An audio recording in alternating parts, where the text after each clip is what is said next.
Assalamualaikum warahmatullahi wabarakatuh. Berjumpa kembali dengan semangat belajar di rumah. Untuk kali ini kita akan membahas materi fisika yaitu pemantulan cahaya pada cermin cekung ya. Materi ini cukup rumit ya, jadi difokuskan pada pembentukan bayangan pada cermin cekung ya. Jadi kita fokus sama pembentukan bayangan pada cermin cekung. Diperhatikan di sini ada sebuah skema ya.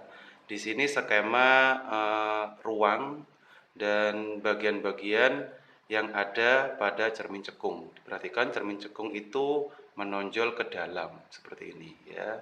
Di sini ada bagian-bagian, ada O. O itu merupakan pusat dari cermin.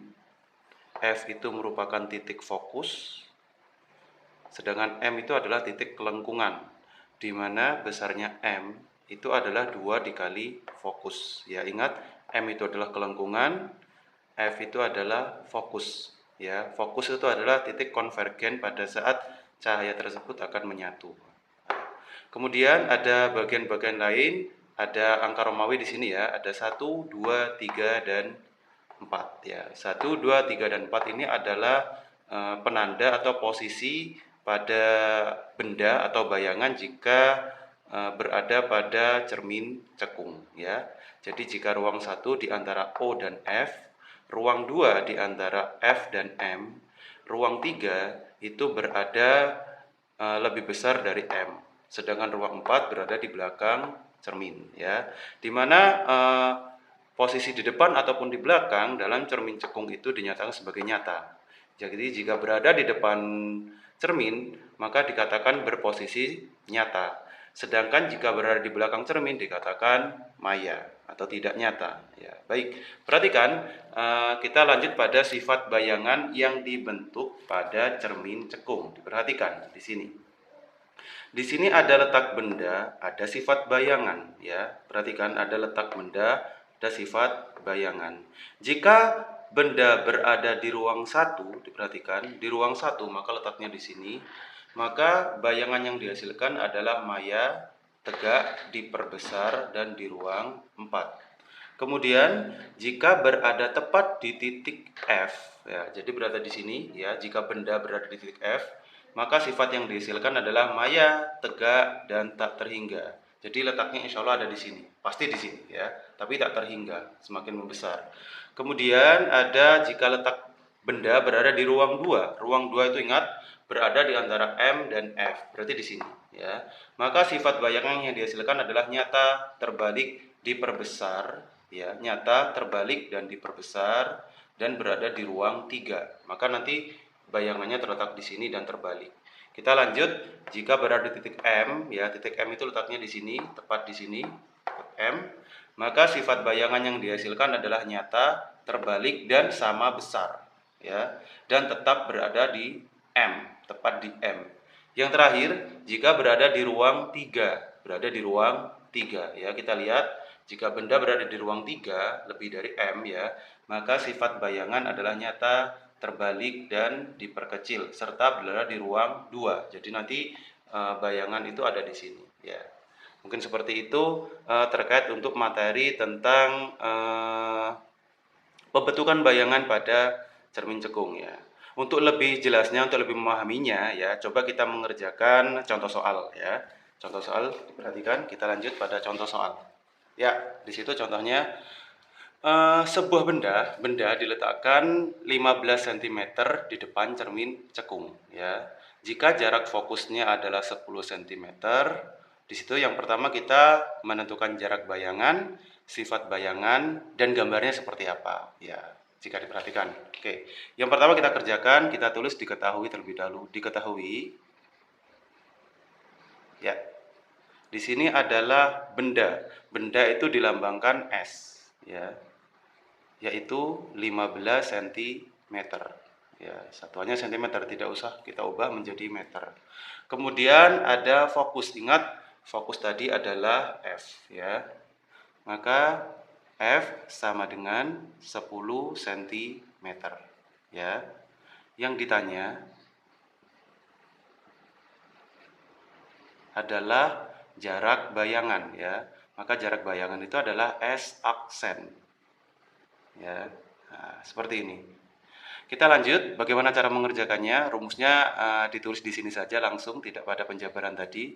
Rumusnya adalah 1 per F sama dengan 1 per S ditambah 1 per S aksen. Seperti ini. Ya, tinggal kita masukkan saja, kita lanjutkan di sini. 1 per F, kita ketahui F-nya adalah 10, maka 1 per 10. 1 per 10 sama dengan S-nya sudah kita ketahui, 15, maka 1 per 15. Ya, sama dengan ditambah 1 per S aksen, seperti itu.